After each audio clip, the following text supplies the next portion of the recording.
What's up, horror fans? It's Danny from the Lassercast alongside my bearded brother, Pete. And we are here continuing on with our halfway to Halloween month.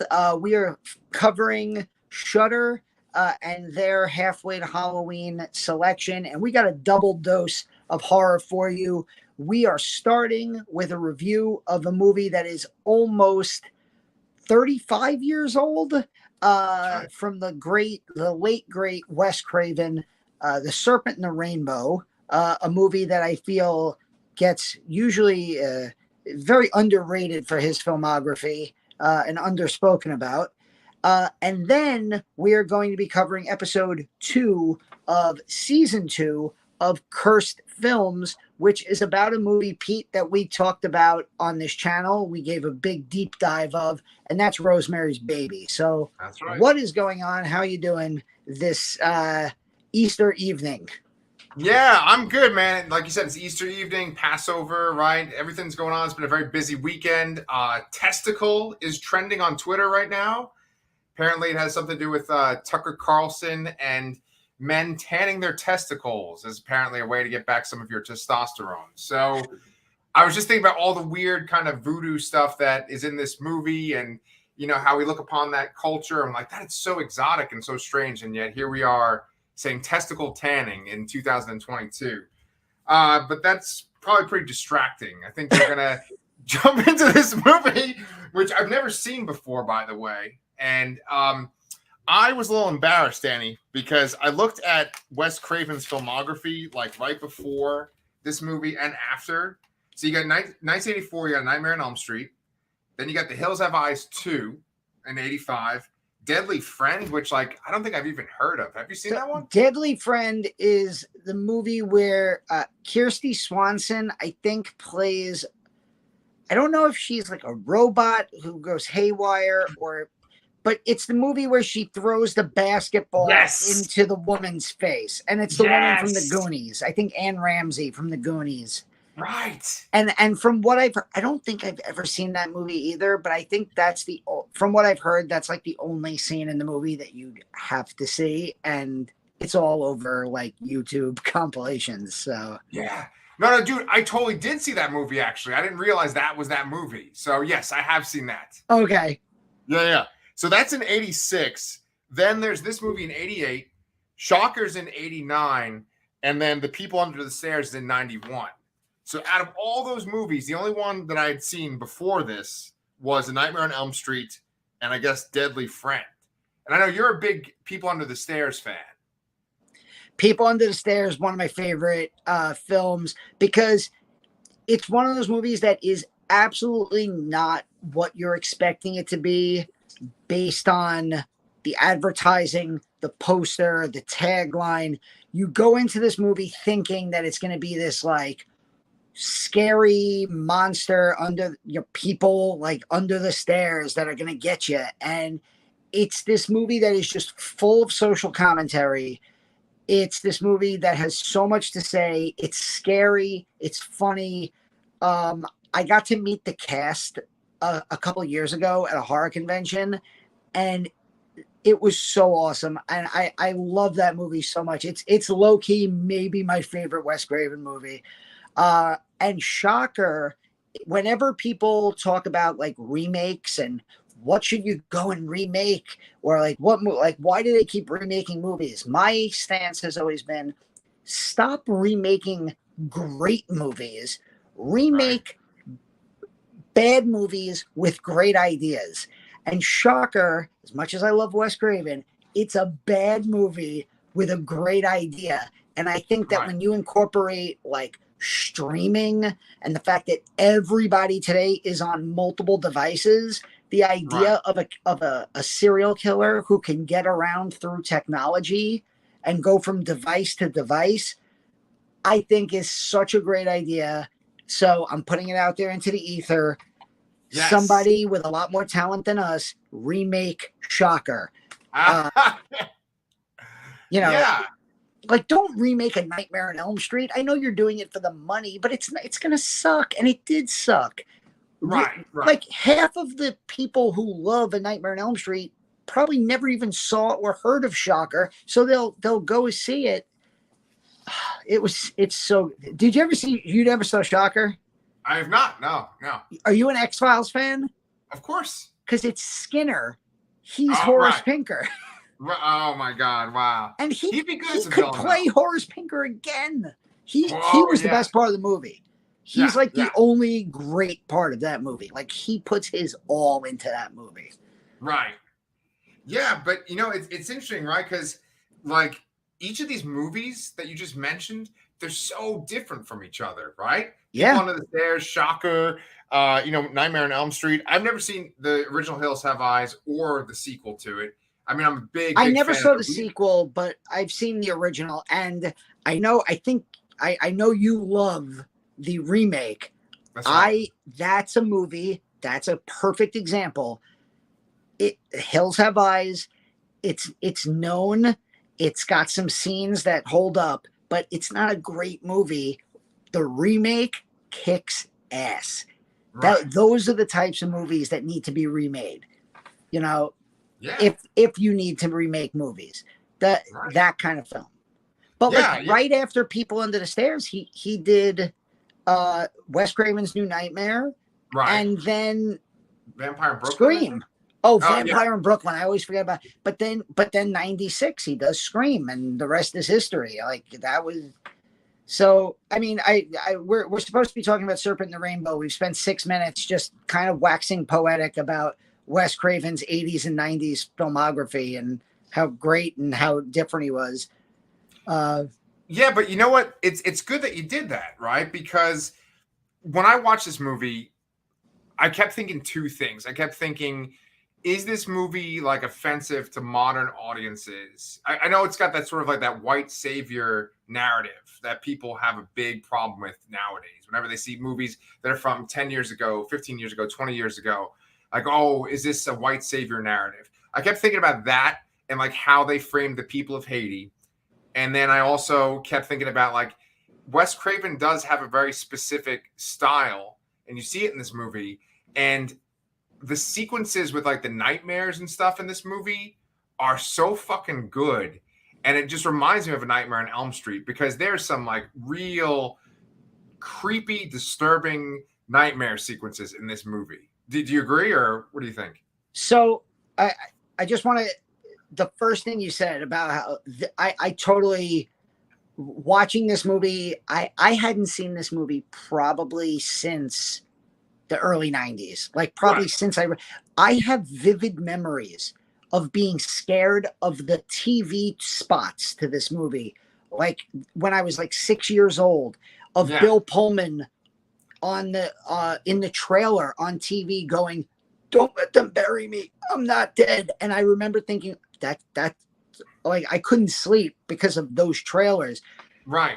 The nightmare sequences are the best part of this movie.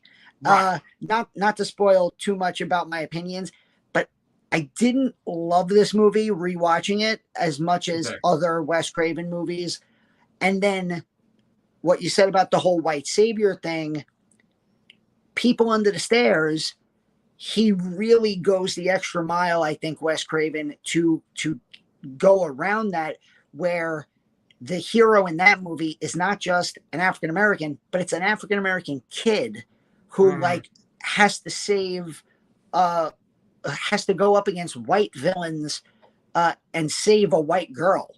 And so like Wes Craven, he really was on top of the pulse. And I think that he might have gotten some of the criticisms that people had from this movie and then worked them into his later projects. Like we said, he did Vampire in Brooklyn, which was, Eddie Murphy as a vampire with Angela Bassett in the early 90s also. So I think he was kind of ahead of the curve when it came to being up on the PC, conversations about movies like that.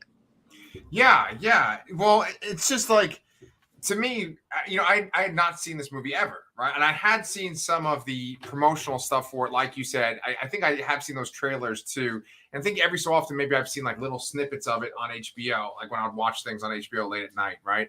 And it reminds me of this one Tales from the Crypt episode. I'm wondering if you had seen it. I'm pretty sure it's fuck, now I'm forgetting the actor's name. I wanted to do research and look up this particular episode, but it's one where there's these two doctors. I'm pretty sure it's the guy that plays Jack in The Shining. Steven Weber? I think Steven Weber is one of the doctors. I might be wrong, but essentially there's two doctors, and they do the exact same thing to Steven Weber's character, where they make it look like he's dead, and they kind of perform like an autopsy on him. Do you know what I'm talking about? That Tales from the Crypt episode? I remember. I remember the episode. I don't remember specifics. Like, I'm so due for a rewatch of the entire Tales from the Crypt series. Right. And the thing is, it's kind of creepy because it's pretty much from his perspective. So you see all the stuff happening to him, right? And like people are doing twisted things to him, and you hear his thoughts. He's like, no, don't do that. And it's like one of the most disturbing things I ever saw, and it kind of haunted me. And I kept thinking this movie has that in it too. They didn't actually play up that one particular aspect as much as I thought they were going to.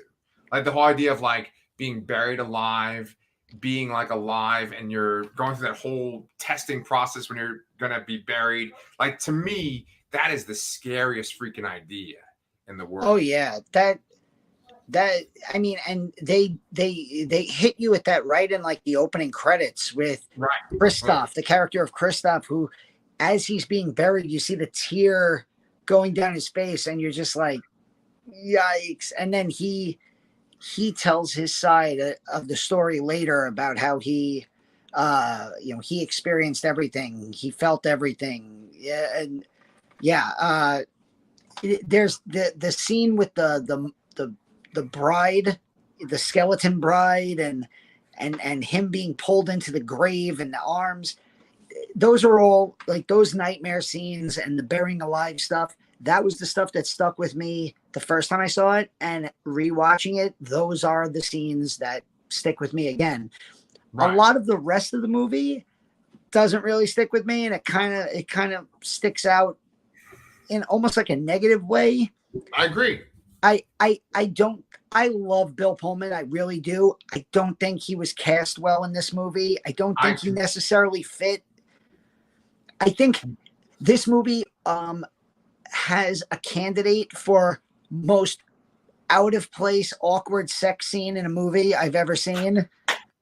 Yes, thank you. Okay, like, I didn't know if we were going to talk about it. That's good. Okay, if they just had like a fling, whatever.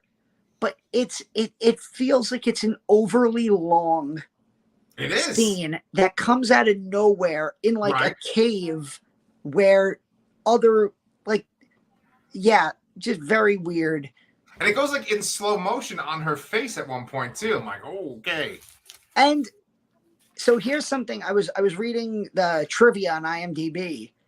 Right. Apparently, I find this hilarious. Bill Pullman had just gotten married, and his wife was on set. And there's a scene, like the big dance sequence. I think his wife is in that sequence. So his wife was like on set. And now they're like, Bill, we need you in the cave for the slow motion, really long sex scene. And then when you're done with that scene, take a day off to enjoy your honeymoon. But Jesus. Yeah. Yeah. I like Bill Pullman too, but you got to use him in the right way. Cave scenes aside, like he works really well in Independence Day. I think that's what most people probably remember him from, because he's sort of this president that people don't feel is qualified to be the president. And there's a lot of jokes at his expense, and he's able to kind of pull through as like the underdog. In this, he's supposed to play this like Harvard graduate, this ethnobiologist, right? Who's based on a real person. Yeah. The movie's based on a book. Right. And according to IMDb, like the person who wrote the book, Wade Davis. Yeah. apparently like his book was like didn't hold up to a lot of scrutiny, and Sure. it came. So, it, also, I'll tell you another thing that, and I know you're a Blade Runner fan, so I'm sure Yes. you'll identify with this. But the narration, Yes. Yes. horror movies should not be narrated. Yeah. That I don't think horror movies ever need to be narrated other than like an intro or an outro. But when there is constant narration, it kills a lot of the dread and the suspense. You know, knowing that he's narrating, you know he's going to survive at the end, because how else is he freaking narrating? You know. Yes. Yes, And very well put. It kind of threw me off because it says in the very beginning it's based on a true story. And then, like, when I did a little bit of research beforehand, they were talking about how it's based on this book where it's like, this is a true story. It's not like they adapted a novel. They adapted this guy's retelling of his experience. And the movie is so, like, supernatural seeming, especially the ending where they're talking about, like, keeping people's souls to, like, power themselves and stuff. It didn't work. And you were talking about how the nightmare scenes are the best part of the movie. I feel like the problem with this movie is you kind of have this very flat, almost like historical, like it's a recount of a true story, half of the movie, and the other half is this crazy kind of voodoo imagery. And one is obviously clearly stronger than the other. And so when you go to the stuff that is just the flat kind of retelling, you're just kind of bored, and you're like, all right, can we move on? yeah, And luckily there are a couple of scenes where they like kind of jarringly throw in stuff that you're not expecting when they're doing the flat kind of stuff. Like in particular, like I always think of that sequence at the end with the dinner party when they're having that dinner party and then the woman's possessed. Like that really threw me for a loop. That was maybe the most disturbing part. I feel like Wes Craven has two different types of movies for me. Okay. He has the types of movies that just work, are just all in all great horror films. Nightmare on Elm Street, People Under the Stairs, Scream. He has those types of movies. And then he has movies like this where there are great scenes in what is other in the rest of the movie is just kind of there. Right. And right. there are these great all-time horror movie scenes in these okay movies. This is probably a 2.5-star movie with some 4-star scenes that if I was making a list of, the 100 scariest movie scenes, there's at least one scene in this movie of, the dream sequence where, he sees the bad guy and then he starts getting pulled underground and there's the hands reaching out for him. That's going on my list. But yes. I don't think this movie, you brought up The Souls. This movie came out in 1988, and I was like, the villain in the movie literally says, "Your soul is mine," and I was like, did Mortal Kombat get this? I think so. Maybe is he Shang Tsung? Like, hey, it's possible. I want to talk about that villain. I want to talk about that actor too, because you mentioned Vampire in Brooklyn, and he's in Vampire in Brooklyn too. I want to make sure that I pronounce his name correctly. First of all, in the movie, he's a captain. His name is Petrod, right? Petrod. And then, so it's Zakes Moquet. Is that how you say his name? Yeah, I think Zakes Moquet. I think that's how you pronounce it. So I thought he was excellent. I think he was a really, really great villain. And when I think of these movies, a lot of times they're set in this sort of real world setting, and this obviously has a supernatural component. But I think of like a movie like The Last King of Scotland, like a movie where you have like an outsider in this kind of culture, and they always come off as like, oh, these savage people, or I can't believe how brutal they are. And that's our Western view of these cultures, right? And the way that they look at the Haitian people it's like, oh, look how they do all this weird stuff with animals, and they believe in all these different Loa and all this kind of crazy spirit stuff. He represents this force that I see in a lot of movies like this, where it's just like so brutal and horrible. I mean, they decapitate that one guy at the end of the movie. They stabbed Bill Pullman in the testicles with nail, you know. I just thought he was really, really cruel, and he was a really great villain. I totally forgot that scene, and then I'm watching it, and I'm like, and he's like surprisingly fine, and like you don't expect the protagonist in your movie to be like, it went in and out of the scrotum, and you're like, yeah, okay. I mean, heard he did that. Kind of rest in the bed, and he talks about how Mariel helped him get better. You know. Yeah. Good thing his wife was on set.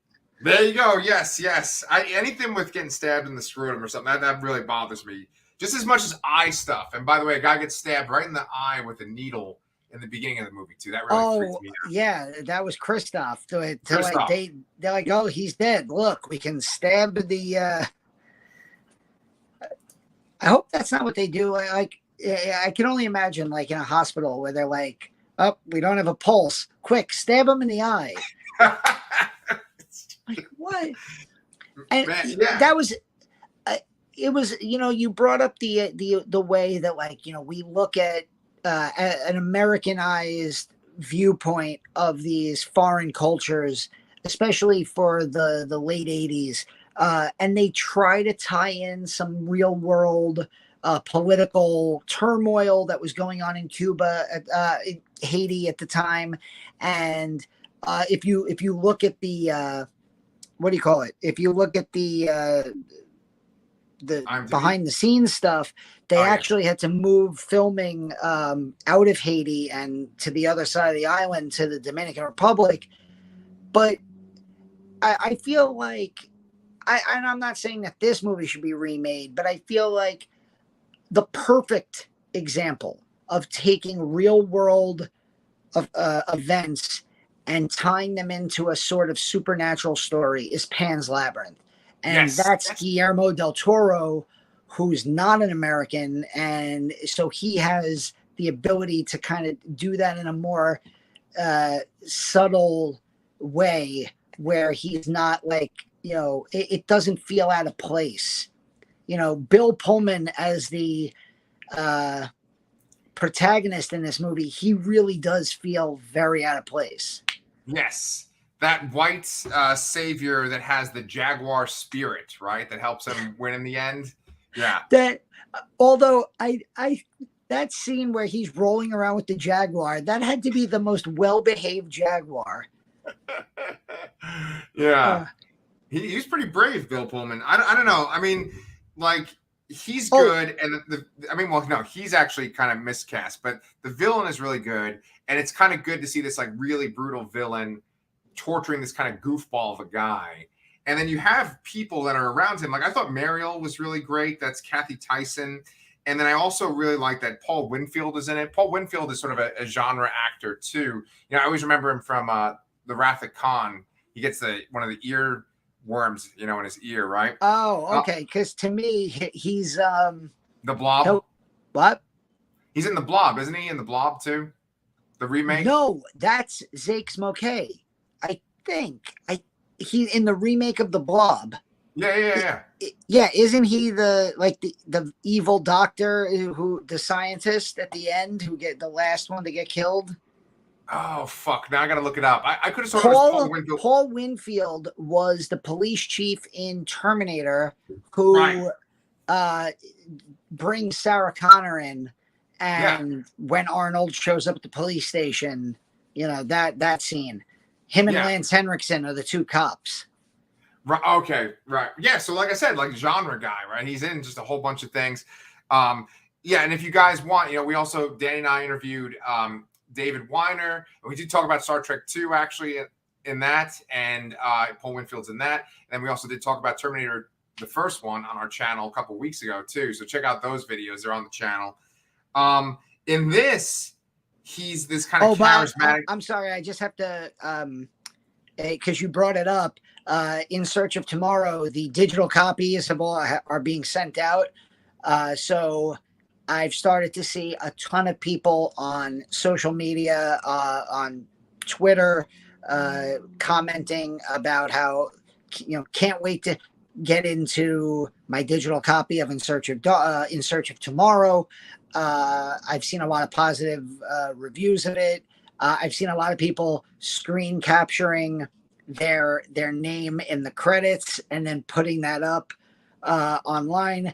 I have to do that too, because I think I might have even put my name and the Lasser cast. I'm not sure. I have to double check. But yeah, I'm waiting for my Blu-ray copy also. Nice, man. That's cool. You did that. Yeah. We did a whole month. We did The Terminator. We interviewed David. We did Predator, and we also did The Running Man. So if you guys like that documentary, if you're here for this Serpent and the Rainbow discussion because of Paul Winfield, we got you covered, man. The niche audience of Paul Winfield fans out there. Yes, and I think that they might like Paul Winfield deaths. He's almost like a Sean Bean of the time, right? Because he dies in this, he died in Terminator, he dies in Star Trek 2. In this, he might have the most gruesome fate of them all. Yeah. Well, I mean, like at least in a vision, he rips off his own head. Yeah. Oh, yeah. Like I said, this is a movie of moments, and the moments that get you are phenomenal. It's a 2.5-star movie with 4-star moments sprinkled in, and that there aren't many movies where you get to see a character rip off his own head, a character wrestle an invisible jaguar, and then get dragged into a grave. A corpse bride and a snake come out of her mouth. Yeah, there's so many individually striking and horrifying scenes in this movie. Yes. I just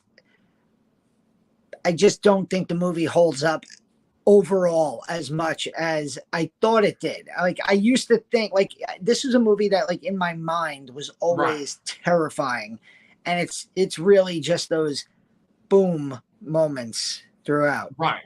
I agree. Yeah. I it's kind of funny because Sherry T, from my other channel, she's been on the Laster Cast too. She was walking in the kitchen and she's like, "It's because it's not a good movie," she said, right in the background. And it's funny because she and I just watched Poltergeist, like 2 nights ago. And you and I are always talking about Poltergeist on this channel. And it's funny because you talk about the idea of remembering a movie being scarier than it is. And I think if you look at both of these movies, there are some special effects that do not hold up, right? And then there are some special effects that absolutely hold up and are really good. And there's some really disturbing sequences. These two movies are nothing alike. However, I do think that what you're saying, where it's like, you always remember it being scarier than it actually is. I think that that's just like a nostalgia thing, right? Where when you saw it and you were younger, you're like, oh my God. And I think that probably when this came out in 88, this was probably a pretty sensational film. As far as like people talking about it and being like, oh my God, I can't believe what happened in this movie. Yeah, I think I read that it made it was a financial success. I think it made like 19 million on a $7 million budget, something like that, which for 1988 was fine. That's really good. Yeah. Go ahead. I just want to if it sounds like we're being negative, we are looking at this movie, like you said, through nostalgia, through a scope of almost 35 years from when it came out. The movie's up on Shudder. If you've not seen it, I definitely recommend checking it out because, like we've been saying, there are great horror movie scenes in it. It's Wes Craven at basically in probably the decade of his peak as a horror director, or maybe actually more than a decade, probably 15 to 20 year peak period that he had. And if you're a Wes Craven completist, then this is one of those movies that, like I said at the beginning, it's underrated. It kind of slips through the cracks. He has, and you mentioned a few more of those movies, like the Deadly Friend. I think he did a movie in the early '80s called Deadly Blessing with Sharon Stone, which I watched when it came out on Shudder a long time ago, and it was really creepy and effective. He's made a lot of these kind of like under the radar movies. People Under the Stairs, Shocker. They're all worth checking out. Yeah. Yeah, and you know what? That's a good segue right there, right? Because it's available on Shudder, and boy, am I really glad that I have my subscription this month, because they are just like dropping all this great content right now. And you have been, for our channel, reviewing cursed films, and I feel kind of like a schmuck because I've never watched it until now. And so I just watched the Wizard of Oz one. I watched it once with my wife. I watched it once with my daughter. I really love that Wizard of Oz one. And then I just watched the Rosemary's Baby one by myself. And Danny and I, like you said before, we're going to talk about that episode now. So did you feel like this Cursed Films episode focused a little bit too much on the Manson killings, or did you think that was like appropriate considering the backstory of this movie?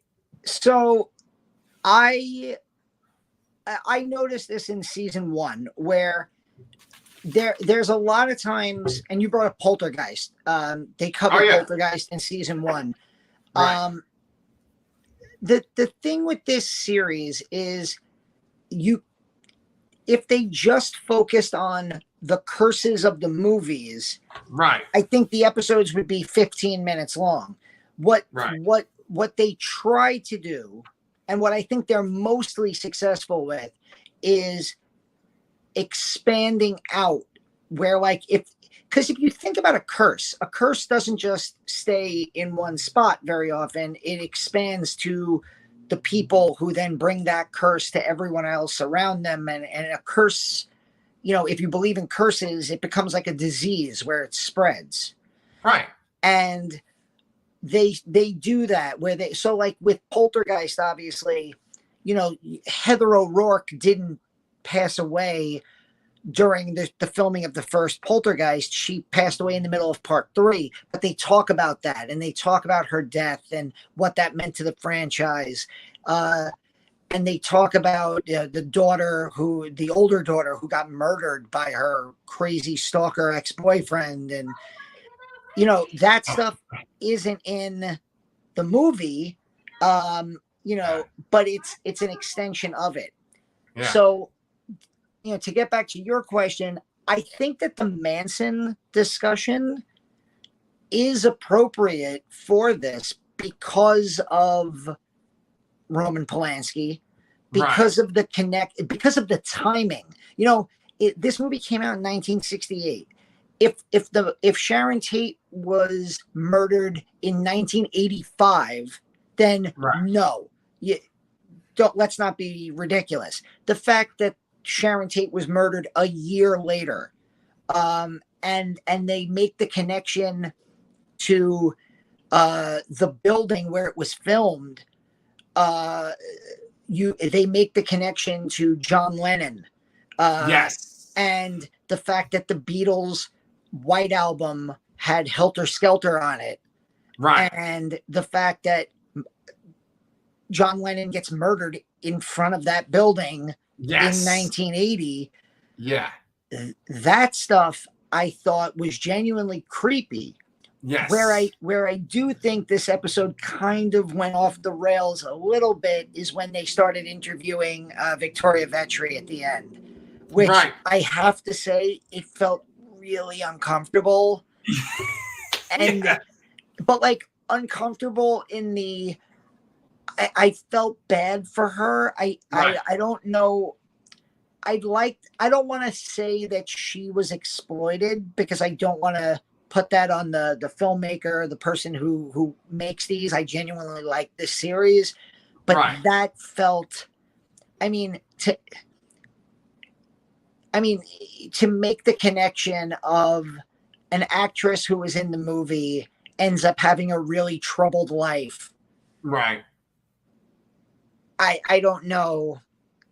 That felt like a stretch, and to interview her on screen in her current state where she's, openly dealing with memory loss, and it that felt like, to have her ex-husband on there, it felt really, really kind of, I hate using this word, but it felt cringy a little bit. No. But everything up to there, I was into. And we talked, you can go on our channel. We did a deep dive into Rosemary's Baby. We covered the unholy trinity last year.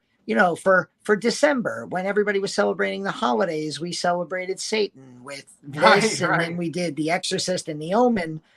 Right. And so as a history teacher, I love the period of the late 60s.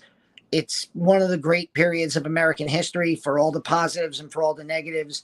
So to get that aspect of it, and even bringing in, the Anton LaVey stuff with the Church of Satan. I loved that William Castle's family was involved. Yeah. I thought that was really interesting. The Polanski stuff, and, obviously Roman Polanski is a very controversial figure, who did some things that nobody can support. But at the same time, he went through something that nobody can ever imagine what that does to your mind. Exactly. And I'll tell you one thing in this episode that genuinely creeped me out, to the point where I was like, that should be a Conjuring movie. I think I know what you're going to say, but go ahead. The Humidor. The Humidor. So Mia Farrow gave, who was the, I can't remember off the top of my head. You didn't take the notes. It's not the thing I thought you were going to say. So that's interesting. I'm trying to remember. Mia Farrow gave, I want to say it was William Castle, because I think it was his daughter, who, she gave him a humidor with a devil insignia with like ruby eyes, and and they just put it into storage. And I think she was like, my husband found it, and they were like, don't take it out, leave it in there. And I'm like, that needs to go in The Conjuring. That needs to go in the closet with Annabelle, Right. That's at the very end of the episode. That's the very last shot they show, is that thing in the storage unit, right? I thought of actually two things that would constitute maybe talking about in a Conjuring movie, right? Because with the Conjuring movies, it's not just the stuff with the couple. What the hell are their last names again? Patrick Wilson and Vera Farmiga. What's their last name in the movies? Oh God. I'm sorry to put you on the spot. We should know this shit, right? We cover like all the fucking I movies. know. But you'll think of it while I'm saying this. But anyway, it goes beyond them, right? And so one of the I've eaten a lot of food the last 2 days. I've drank a lot of wine. So yes. I had a lot of Bloody Mary today too, but what I was gonna say though is that they talk about Roman Polanski's life, and there's this really great line in this episode where you have this guy whose whole job is he takes people around on these tours where he shows all the different deaths of the people, and he points out how Roman Polanski's parents died during World War II, right? His mom was exterminated in the Holocaust. She was pregnant, and they killed her. She was 4 months pregnant. And, he said that most people, when you talk about pure evil, they reference Adolf Hitler first, and they reference Charles Manson second, right? Yeah. He said that Roman Polanski's the only person he can think of whose parents were killed by Hitler and whose wife and child were killed because of Charles Manson. I mean, it's an amazing connection, amazing in every awful way you can imagine. Right. And they talked about, I think the guy you're talking about is Scott Michaels, who does the Dearly Departed tour. I wrote his name down. But yeah, um, there was other stuff from. They talked about one of the musicians on set who died a couple months after the movie was made in a very similar way to one of the characters, Hutch. Right. Well, that's Christoph Kamita. He did the score. He did that Rosemary song. Right. And so that blew my fucking mind. Where it's like he either hit his head in a fight or he was in a car accident. They weren't sure, but essentially he got a hematoma on his brain and he died in a coma a couple months later. Was exactly how like Hutch died in the movie, where he just like fell ill, went into a coma, and passed away. Like the weird thing about Sammy Davis Jr. Yeah, I had no like. Why would I have known that? First of all, like that Sammy Davis Jr. was apparently an open Satanist, and and there's two very clear pictures or scenes with her with the book, his autobiography. Yeah, I mean, I will say the guy Julian Wasser, the photojournalist who was. That guy is freaking weird. I mean, a lot of the people in this particular episode were weird. The people in the Wizard of Oz episode kind of just seemed like fans, right? In this, you kind of had people that seemed to be part of the Hollywood system and they had weird personal lives. I mean, at one point, they're just interviewing a woman who's a Satanist, right? Like she was one of the main commenters.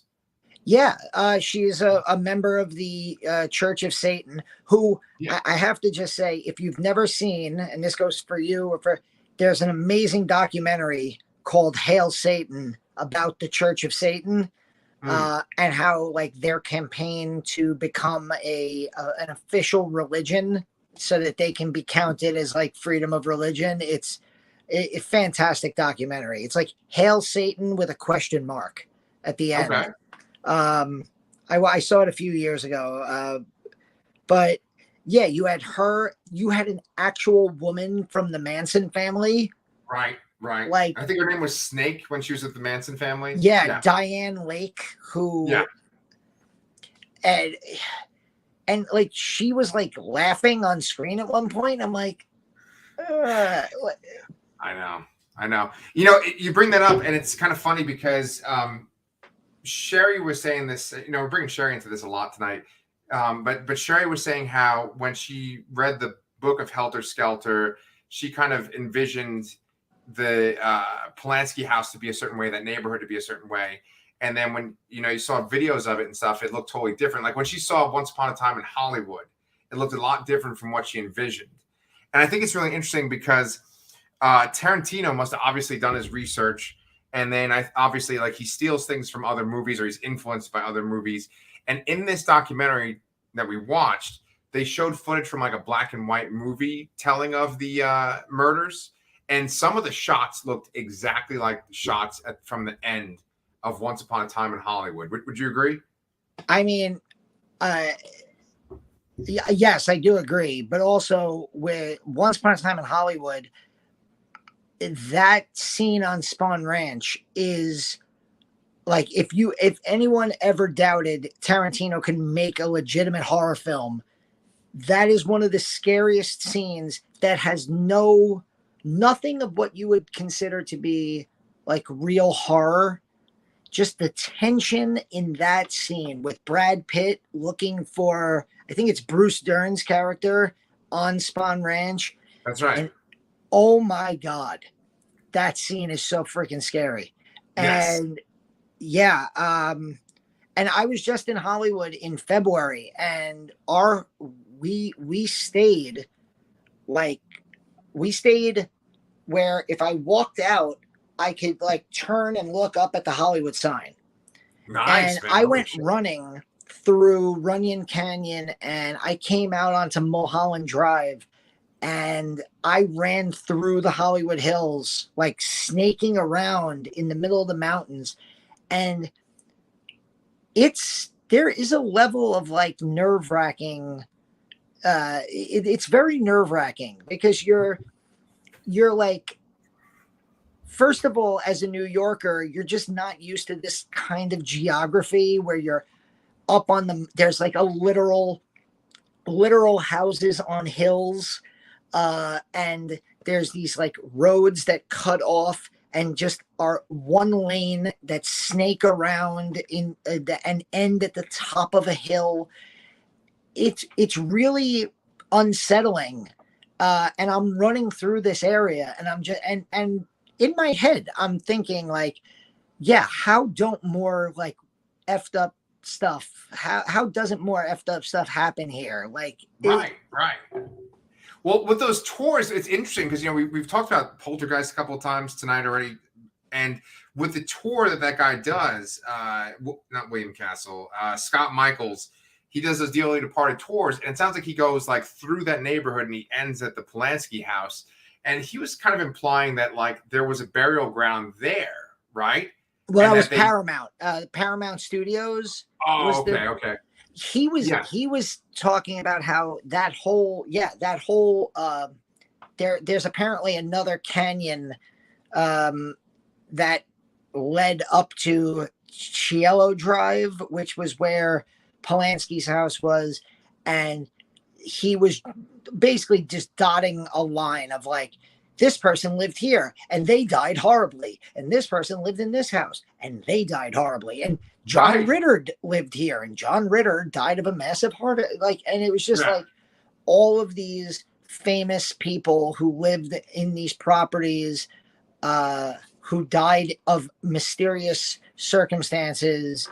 And again, the whole point of this show is to kind of bring up the mythology that surrounds these movies, and then discuss them as, you have the people who are going to be like, oh yeah, 100% this is true.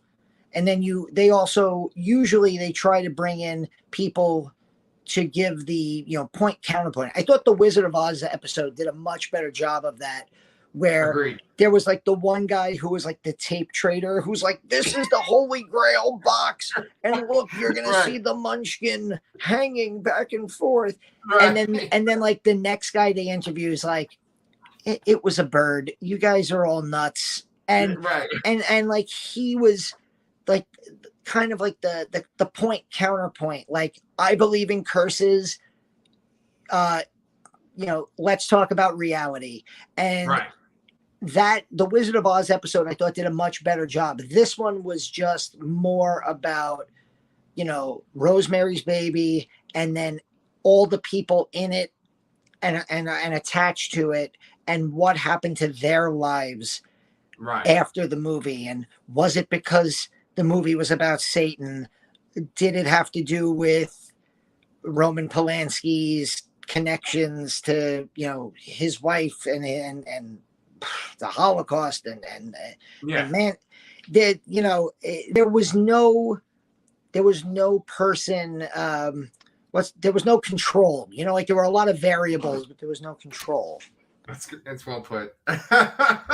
Yeah, it did seem a lot darker, and it's because with the Wizard of Oz, when we say cursed, it's really that there's just a lot of sort of accidents and kind of freak things that happen. It's not like it's this evil movie, regardless of any kind of orgies the Munchkins might have been having or not having, according to this documentary, right?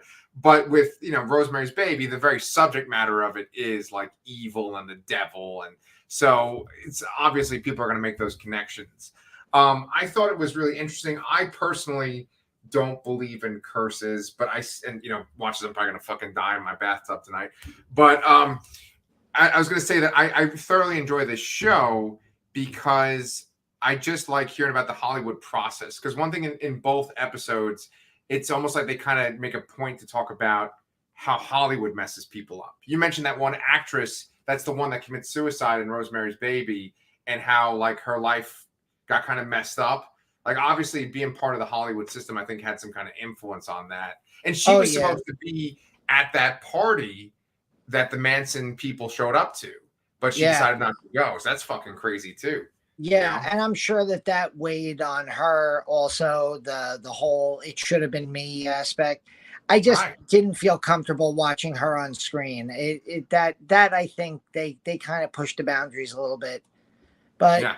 overall, though, and it's funny because I always, if I know that I'm going to be, talking to you about certain things, I always, especially current things like movies that are on Shutter or uh, a new show like Cursed Films coming back. I always kind of look on social media and see like what they're talking about. And I've actually seen one person I saw was like, "Oh my God, that episode was the best episode of Cursed Films they've ever done." And then I've seen a few other people be like, "Yeah, that was terrible. I can't believe they went that far. They didn't even talk, like to your point, they didn't even talk about the movie. It was all about the Manson family." And to me, the Manson family stuff, you can't talk about a 1968 Roman Polanski movie about Satan and not bring up Charles Manson and the fact that a year later his wife was murdered. Right. So that I didn't have a problem with. The other stuff, bringing on a former Manson family woman and then having Victoria Vitri on when she clearly is not up to being in, with her memory and everything. Yeah. Meanwhile, I can't remember the name of the family from The Conjuring. So, well, how about this? You look up, or you plug what else we're gonna have on our channel coming up, and I'm gonna look up the family from The Conjuring real quick. Okay. Well, we're gonna be finishing. We're gonna keep doing some more halfway to horror stuff on Shudder. Halfway to horror, halfway to Halloween. That works too. On Shudder.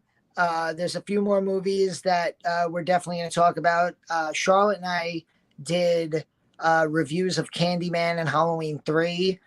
Cursed Films comes out every Thursday. Joe Bob's Last Drive-In comes back at the end of this month, Friday the 29th. Nice.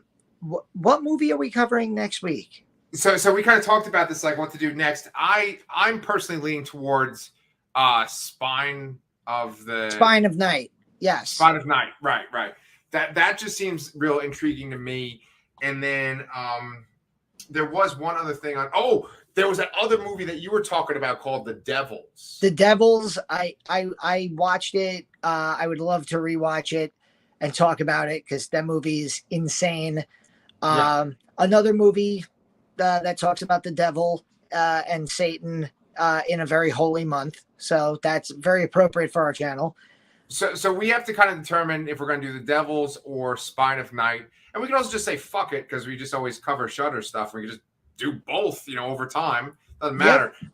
But besides that, because you and I have to record for 426, LV 426. Oh, oh my God, that's coming up. Right.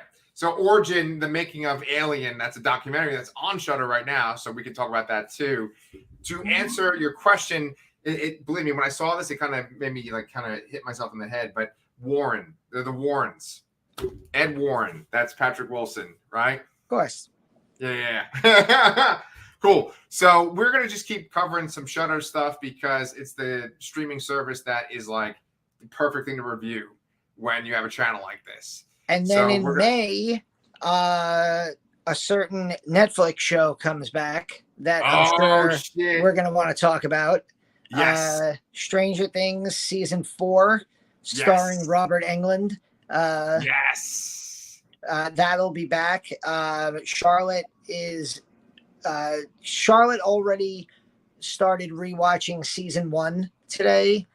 I don't want to go back and do a full rewatch. I'm probably going to rewatch Season 3 because I completely forgot where Season 2 and Season 3 ended and began. So I want to rewatch Season 3. And then it's like half of Season 4 is in May, and then I think the other half is in July. Something like that. Yeah, it's split in 2 parts. Yeah, but you know what? If you want, we get Pepper back on and we could do Season 2 and Season 3. You know what I'm saying? Yeah. Like if you want to watch like one of those short recaps for Season 2, we'll do that. And then if you watch Season 3 again, then we can all talk about Season 3 together. Definitely. Sounds good. Cool, man. So we always have a lot of shit to go on this channel. And I say this every video, but Danny puts out a ton of content every week.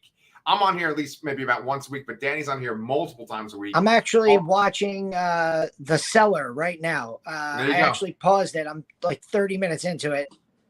Nice. Yeah, Eliza Cuthbert is. I posted this. Yeah, I was like the women, not to be weird and creepy, but like the women who, like, when I was younger, I was like, man, she's so beautiful, and now I'm like, she's cast as a mom of 2 kids. One of them's a teenager. Come on, and then I look it up, and I'm like, oh, she's exactly my age. Right. Oh, and I have 2 kids. One of them who's 18. Okay, forget it. I mean, she still looks great, and the movie is actually pretty creepy so far. It kind of feels like. Are you watching it? I haven't seen it. No. It feels like Evil Dead, but in a haunted house setting instead of like a cabin in the woods setting. Really? I'm only 30 minutes into it, but like, okay. They play like an old, like, one of those old, like, I don't know what it's called. I don't know music. I know what the fucking thing you're talking. It's like a phonograph or something. Yeah, right? like an old, one of those old music players. It plays Yeah. There's like a witch lived in the house. It awakes a spirit from the cellar. The daughter goes down into the cellar, and now she's disappeared.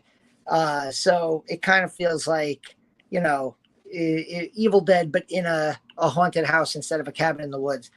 Maybe stay up to the channel. Maybe you'll see a review of it. Nice. Speaking of Evil Dead, before we sign off, why don't you show off your nice little sexy Evil Dead shirt right there? Yes. Evil Dead 2. I got a brand new Evil Dead 2 shirt. This was actually bought for me as an early birthday present by my friends Eve and Dave, who are the mom and dad of Geeks of Doom, who gave me my start in, getting my opinions on movies out. You can go to geeksofdoom.com and search up Dr. Zayas, and you'll see a bunch of my movie reviews and interviews and lists and all the stuff I did there. And yeah, that's kind of cool. I got a lot of my connections through them. So thank you to them, and plug the website and everything. And yeah. Cool, man. Well, thank you so much. It's always a pleasure talking with you, Danny. And I always love the stuff that you choose for us to watch, because a lot of it I've never seen before. So it's always great to kind of check this new stuff out, especially on Shudder. And if you guys like listening to 2 middle-aged men half remember names to things and half remember names to actors, this is your channel, The Lasser Cast. Make sure that you like and subscribe. And we will be back next. That's more Shudder content. Y'all have a good night. Happy Easter. Happy holidays, everybody.